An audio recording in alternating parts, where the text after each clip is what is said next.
Assisti a uma jovem dançar em um show realizado no Jasper Park Lodge, e era fácil notar a sabedoria, inteligência, ordem e ritmo do espírito fluindo pelo seu corpo.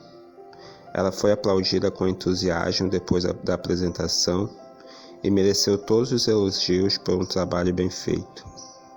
Isso é sabedoria, porque vemos beleza, ordem, simetria, proporção e graça no conjunto dos movimentos. Quando fui conversar com a jovem, ela me disse usando seus próprios termos que dançava para Deus. Explicou também que sua professora sempre lhe dizia para orar a Deus, para ser capaz de reproduzir em seus gestos a beleza, ordem e proporção divinas. Henry Hanlon, editor da revista britânica Science of Truth Review, passava por uma má fase em termos financeiros. Um dia, enquanto caminhava para sua casa sob a neve, atormentado e deprimido devido aos seus problemas, teve a inspiração de que a riqueza, o amor e a bondade de Deus eram como os bilhões de flocos de neve que caíam sobre Londres. Ele contou: naquele mesmo instante, abri minha mente e meu coração para as infinitas riquezas de Deus, sabendo que amor, abundância e inspiração viriam a mim na mesma quantidade incalculável dos suaves flocos que caíam sobre Londres. A partir daquele momento, a riqueza passou a fluir para ele livre e interminavelmente. Nunca mais precisou se preocupar com problemas financeiros. Hanlon mudou sua mente e recebeu a recompensa. Entretanto, a cidade de Londres, o inverno, a neblina, a neve e tudo que construía seu ambiente continuavam os mesmos. O escritório não havia mudado, os funcionários também não. Ele se modificara internamente e tornou-se um instrumento para criar as riquezas da vida. Não existe a possibilidade de ganhar sem dar algo em troca, e a principal moeda é a atenção. Prestar atenção à música ou eletricidade, ao seu negócio ou seu emprego, a qualquer coisa, resulta na revelação dos segredos dessas matérias. Para quem tem fome e sede de conhecimento, todos os significados lhe serão dados, quer vindos de dentro ou por meio de um mestre. Que diferença faz? A sabedoria está dentro de seu ser e ela lhe será transmitida quando você se conscientizar que o infinito habita seu interior. A sabedoria é a principal dádiva, é a presença e o poder de Deus funcionando dentro do seu ser. Reconheça Deus no seu interior e Ele aplanará seus caminhos. Confie nele, acredite nele, e Ele concretizará seus sonhos. Encontrei um interessante artigo em um jornal diário contando a vida de Maud Tower, que está em plena atividade apesar de ter completado 103 anos. Farei um resumo dessa publicação. Ela me espia por trás de óculos de fundo de garrafa, caminhando em passinhos lentos na direção do amor da sua vida. Para a maioria das pessoas idosas, o amor da vida seria um filho, neto ou bisneto.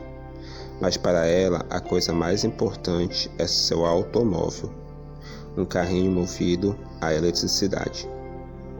Embora tenham se passado 38 anos depois da data em que Maud, de acordo com as leis trabalhistas, teria o direito de se aposentar, ela continua em atividade e há pouco se submeteu aos exames para renovar sua carteira de motorista.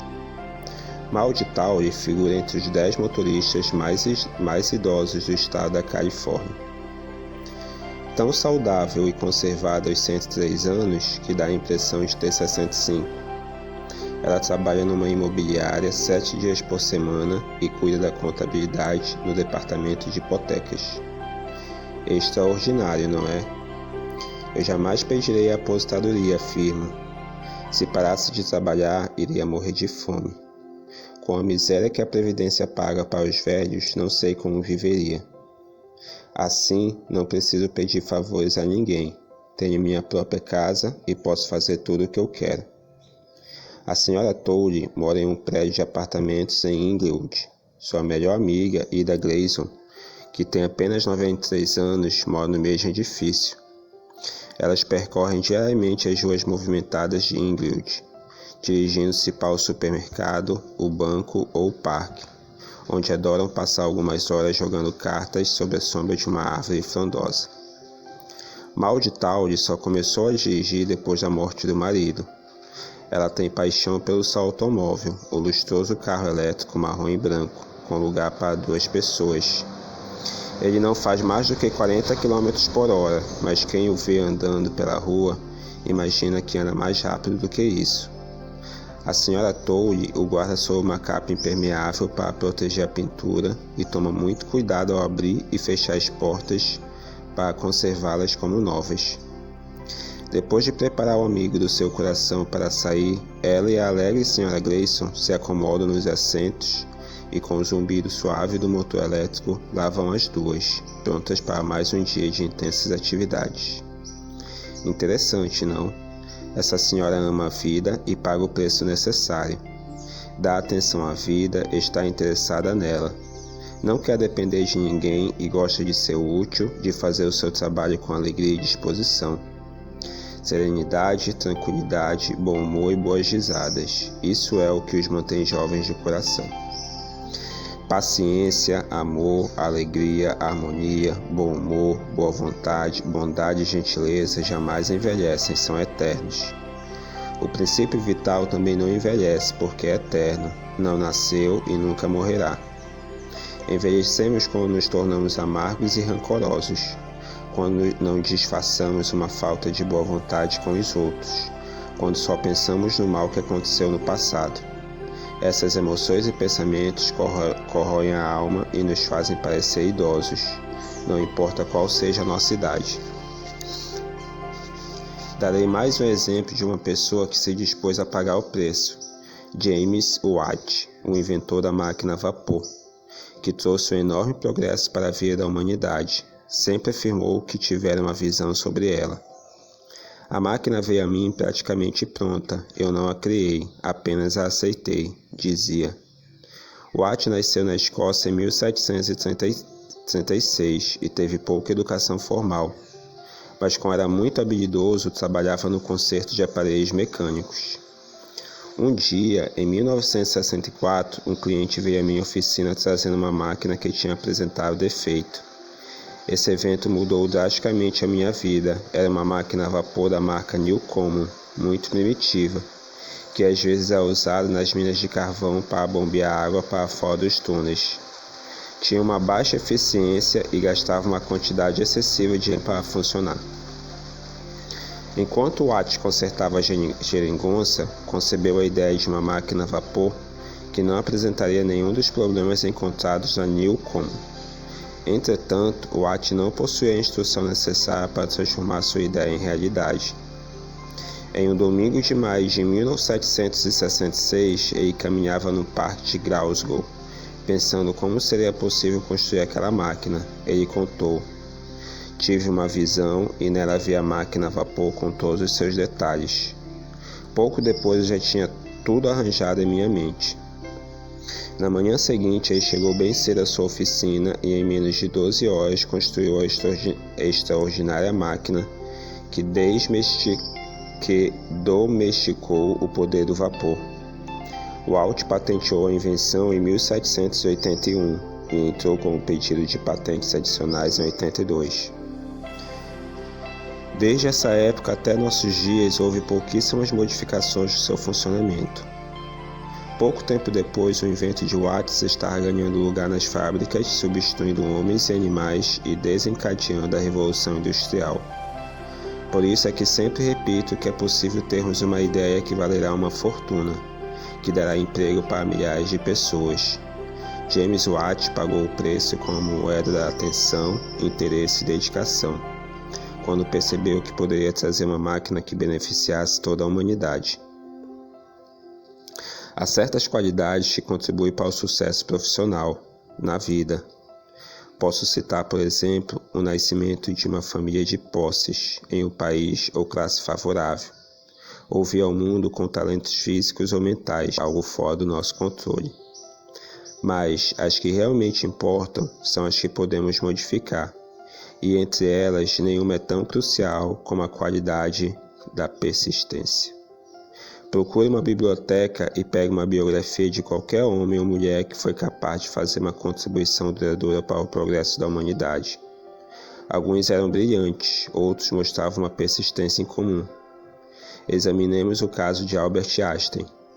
Na escola primária, Einstein era um aluno tão medíocre que quando seu pai perguntou ao diretor qual seria a profissão que ele deveria escolher, o homem respondeu: "Não é preciso se preocupar com isso, porque o menino nunca será bem-sucedido em qualquer profissão."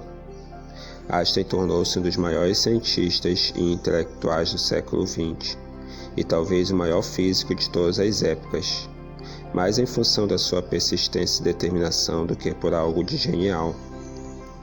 Posso citar muitos casos similares. Cito o Dr. Murphy. Winston Churchill também foi um aluno medíocre e sua carreira no serviço público pode ser considerada monótona. Até o início da Segunda Grande Guerra, ele fracassara em realizar todas as suas metas e ideais.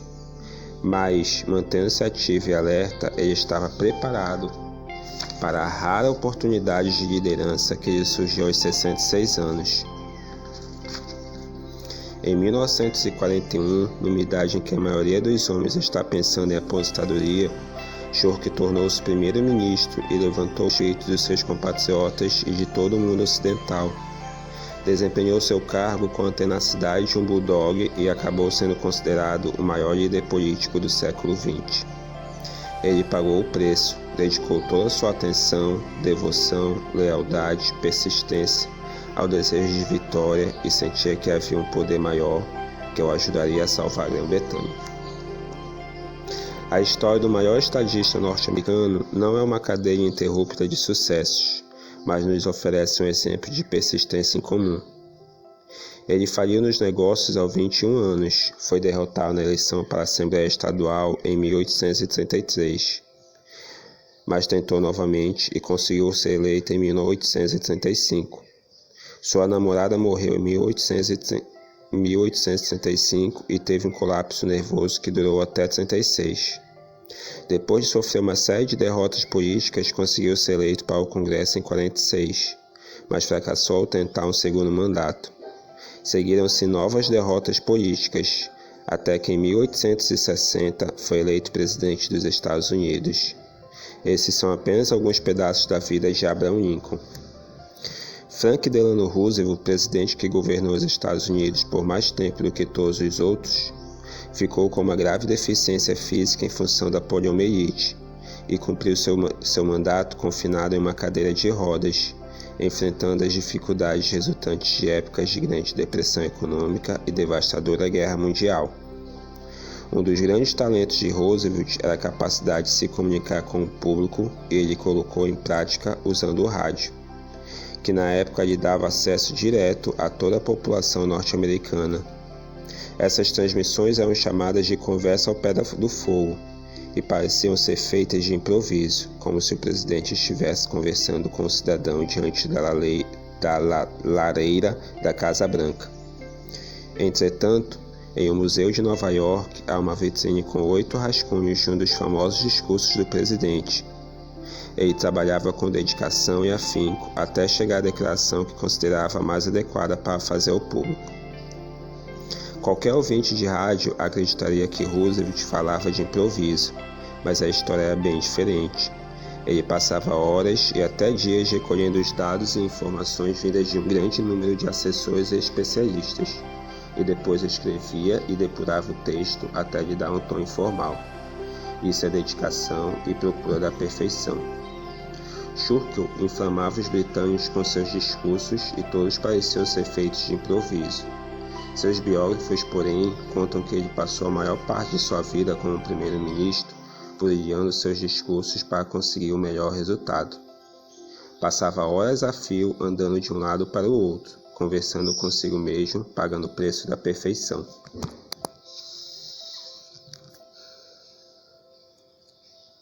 Sim, persevere.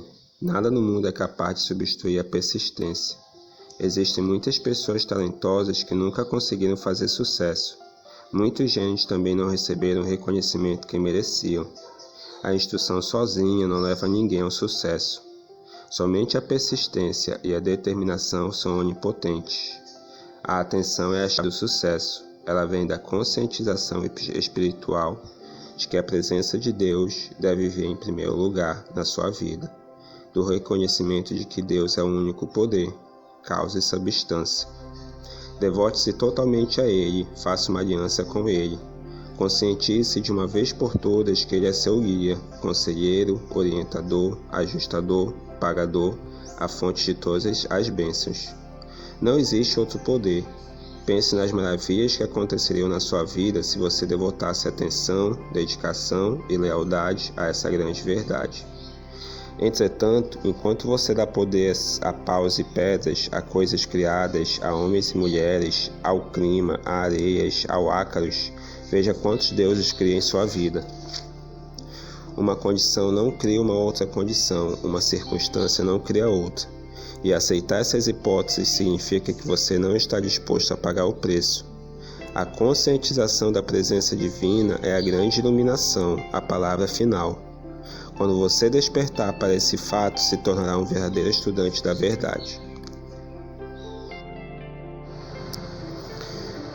Seja honesto consigo mesmo e responda: eu realmente acredito, de todo o coração, que existe uma única presença dentro de mim?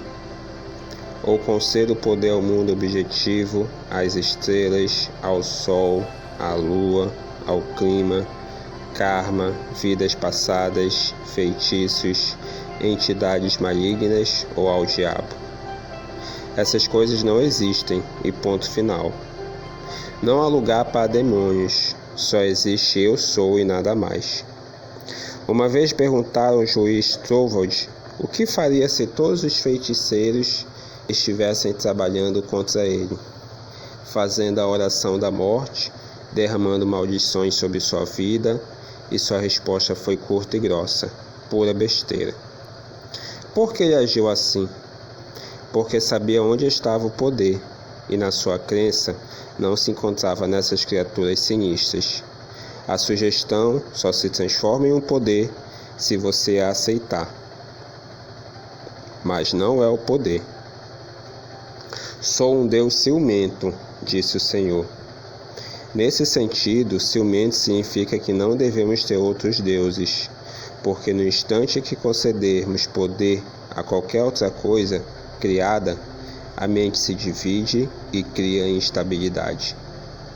É o que acontecia com a mulher que tinha um problema de pele e culpava o clima, o sol, os genes e cromossomos. Mas a causa da doença estava dentro dela. Quando aceitou essa verdade e se dispôs a pagar o preço, conseguiu ser curada. E um artigo sobre o médico que fora curado de uma terrível doença, e farei um resumo do relato. O Dr. Phil Mills encarava as curas milagrosas com grande ceticismo. Mas quando uma estranha enfermidade atacou seu organismo, paralisando e entortando seus membros, foi a fé, não a medicina moderna, que o curou. Foi um milagre, declarou o jovem médico de El Paso, no Texas, com alegria no olhar. Ganhei uma nova vida. Sou a prova viva de que existe uma força curadora mais poderosa do que todo o conhecimento e tecnologia do mundo. Durante 7 anos, o Dr. Mills sofreu por causa da doença, que fazia seus braços e pernas terem espasmos dolorosos e se retorcerem em posições rígidas. O médico, que fazia parte do corpo clínico do famoso Walter Reed Medical Center, consultara os melhores neurologistas do país, mas nenhum deles conseguira nem mesmo diagnosticar o mal. Finalmente, vendo-se preso ao leito e piorando a cada dia, o Dr. Mills agarrou-se à única esperança que lhe restava, a fé em Deus. Pediu a um vizinho e amigo para vir ajudá-lo a orar pela cura. O jovem médico jamais esquecera desse dia. O artigo reproduz o relato do Dr. Mills. Eu chorava e soluçava enquanto orava. Assim que as palavras finais saíram de minha boca, para meu total espanto, minhas mãos que estavam fechadas, crispadas como garras até 2 dias, de repente começaram a abrir-se. Um segundo depois, os músculos enrijecidos dos meus pés se relaxaram vagarosamente. Percebi que estava testemunhando o poder do sobrenatural. 2 dias depois, ele estava em pé, completamente curado, e hoje, anos depois, o Dr. Miris continua saudável e trabalha como especialista em ginecologia e obstetrícia no William Biltmore M. Medical Center. Fui examinado por alguns dos melhores neurologistas do país e nenhum deles me deu um diagnóstico definitivo. Mas em meu coração, eu sabia que tinha uma forma de esclerose múltipla. Esse é um homem que pagou o preço, tentou de tudo, mas terminou se rendendo à presença divina dentro dele, que o criou, e tudo sabe. Depois toda sua atenção em Deus, e para fazer uma prece fervorosa, para não vacilar, pediu ajuda a um amigo. Chorou durante a oração, o que significa humildade, a completa rendição. Estou me entregando totalmente ao Eu Sou, que tudo vê e tudo sabe. Você talvez dirá, acho que eu não receberia um milagre. Por quê? A força de Deus aumenta e diminui ao acaso? Depende da pessoa que pede? Claro que não. Ela está à disposição de todos nós para fazer maravilhas, mas precisamos pagar o preço, que é atenção, reconhecimento, aceitação e convicção. Você pode pagar esse preço. Deus sempre responde a um filho. Deus sempre responde, e um filho nunca é mais amado do que o outro. Pensemos nessas grandes verdades. Deus atenderá a todas as nossas necessidades, de acordo com suas riquezas e glórias. Ele será nossa força na quietude e confiança. Com Deus, tudo é possível. Medite sobre as milenares verdades compiladas na Bíblia. Antes de clamarem, eu responderei. Enquanto falam, eu ouvirei. Seja-te feito conforme sua fé. Tudo é possível para aquele que crê. Feliz o que se coloca sob a proteção do Altíssimo e vive à sombra do Todo-Poderoso. Entrega o teu destino aos seus cuidados e conta com o Senhor. Deus é meu refúgio e fortaleza. O Senhor é minha vida e minha salvação. A quem temerei? Chamei ao Senhor na minha angústia e Ele me atendeu e aliviou. Resumo deste capítulo. Nada é de graça. Capítulo 6 do livro Aumente o Poder do Seu Subconsciente para trazer riqueza e sucesso. Nada de graça. Se você quer ser rico, tem de pagar o preço da riqueza. Se quer ser bem-sucedido, saiba que o sucesso tem preço. Seja qual for o seu desejo, para vê-lo realizado, você tem de dedicar sua atenção, devoção e lealdade. A resposta virá. O preço é o reconhecimento do poder interior, a fé, a convicção. Dedique toda a sua atenção e lealdade a um determinado assunto, e ele revelará seus segredos. Se você quiser ser um químico, físico ou matemático, terá de estudar profundamente a matéria. Para melhorar seus negócios, seu emprego, sua indústria, será preciso preservar nas suas afirmações, será preciso perseverar nas suas afirmações para impressionar o subconsciente. Antes de receber a riqueza, você precisa gravar em seu subconsciente a ideia de riqueza. Tudo que é impresso na mente mais profunda é expresso na tela do espaço. Não existe outro meio para obter riqueza além da conscientização. Você tem de construir o equivalente mental no seu subconsciente para obter qualquer coisa que deseje. Jogue para longe de sua mente os preconceitos, falsas crenças e superstição e tenha certeza que Deus responderá antes de você pedir. O ouvirá enquanto ainda estiver falando. Isso significa que você precisa pôr ordem em seus pensamentos e seu subconsciente para eles se conformarem com a verdade milenar. O que você procura já está criado na mente infinita. Só é preciso identificar-se mental e emocionalmente com o desejo, ideia, plano ou propósito, percebendo que ele é tão real como suas mãos e braços. Sabedoria é a presença e poder de Deus funcionando dentro de você. Reconheça a presença de Deus e Ele aplanará seus caminhos. Confie em Deus, acredite em Deus e todos os seus sonhos se concretizarão.